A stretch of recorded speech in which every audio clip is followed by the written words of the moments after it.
Yes. Are there any, Sorry. uh, Go ahead.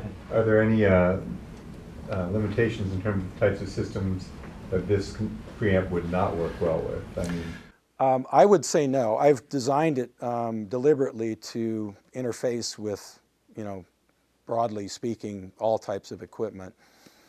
It, it does have not what I think of as a limitation, but there is a, uh, a factor with the 10 k ohm input impedance that you do have to possibly pay attention to.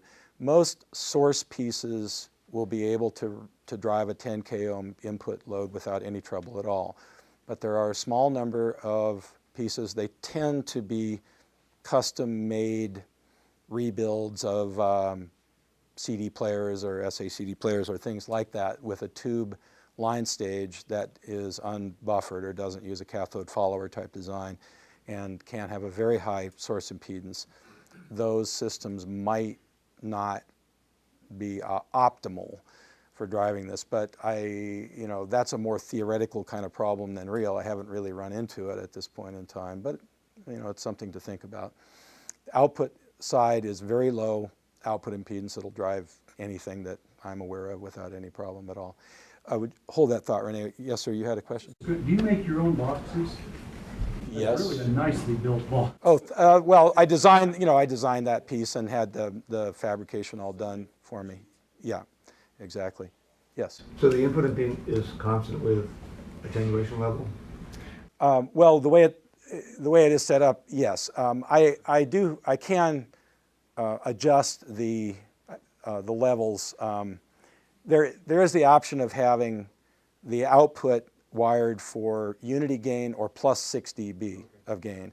And I've really gotten to the point where I deliver them now in the plus 6 dB setting as a kind of a standard, and that gives a 200 ohm output impedance, which really is low enough that it typically will drive anything. If you go to the unity gain arrangement, it goes down to 50 ohms, so it's lower still.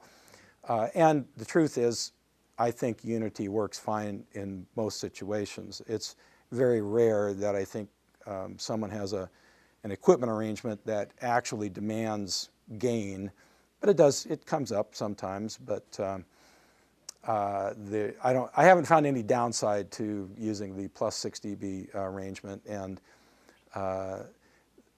that's voltage gain via the output transformer. The active circuitry in the preamplifier has no gain. It's what's referred to as a buffer, made from JFET technology. The input transformer can also be wired for a step down, and so I could arrange it so the whole thing had a minus 6 dB gain, and that would give it a higher input impedance, 40 k ohm. Or if I did minus 6 on the input and plus 6 on the output, it would still be unity and would give the higher input impedance. But in general, I've decided to leave it at the 1-to-1 setting, which gives a 10 k ohm character. You use JFETs, but of course they're unobtainium these days, at least the good ones. I have a very good supply, I'm happy to say. I've laid in a supply. I use two SK170s, two SJ74, the Toshiba parts. I do some consulting for a pro audio guy who has based all his equipment on them, and he had to do the same thing. Yeah. It's unfortunate. It is, but we're dinosaurs in the world of that sort of technology.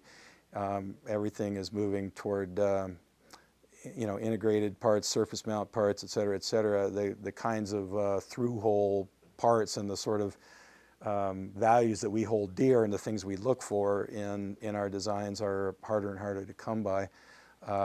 These parts I'm talking about are manufactured by Toshiba, and that's the only source for them.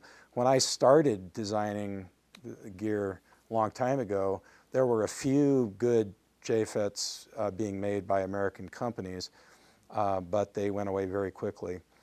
And so these parts, unfortunately, are a single source. There are a few other parts that might arguably work nearly as well, but I've stuck with those. They make the 170. They don't make the P channel part yet. I've shouted at them about that a few times, but they just go, sorry.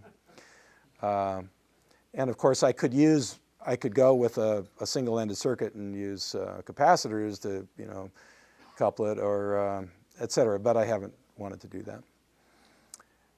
Yes, in the back. Okay, passive components, particularly resistors, do you have any particular choice? Yes. You bet. Yeah, I've experimented with every part of this thing, and I've listened to so many parts and components and configurations. It's hard to believe. It's definitely obsessive sorts of behavior. The strange thing about that is that I still have never found any single part that works best in every situation.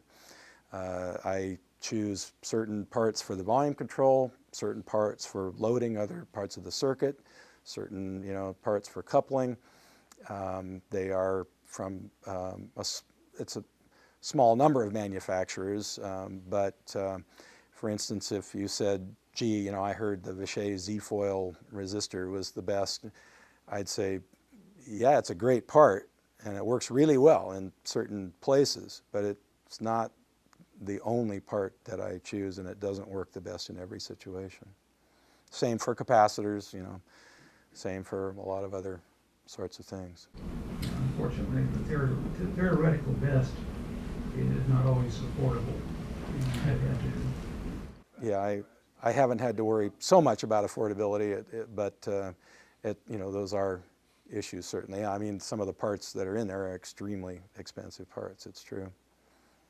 Yes? Piggyback on that question, the process of identifying the different parts that you like in combination, can you just comment on how does that work? Because if you change one thing, then the other things might change. And Yeah.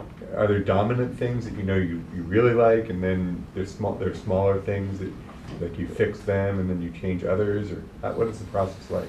Well, it's long and involved and requires a lot of careful experimentation and listening tests. And I'd be the first one to say this is all I'm working against some internal model of what I think is correct, quote unquote. But this falls into the category of what I refer to as voicing of the component. The particular mix of parts I choose for the particular outcome. And changing any of the parts internally will affect the outcome in ways that I can predict to some degree. And because I've done this so much, I've worked with so many different parts, I know what I'm shooting for. But it took a lot of work to listen to these things and understand the characteristics, the idiosyncratic personality of each of these parts and how they work together. But every once in a while, something will happen where I'll change fundamentally, like an input transformer part or something like that. That has a kind of a ripple effect. If I find something that I want to change to for some reason, then this has happened in the past where I've been forced to redo the voicing of the circuit and have to change some other components to get the net outcome to be the result that I'm looking for.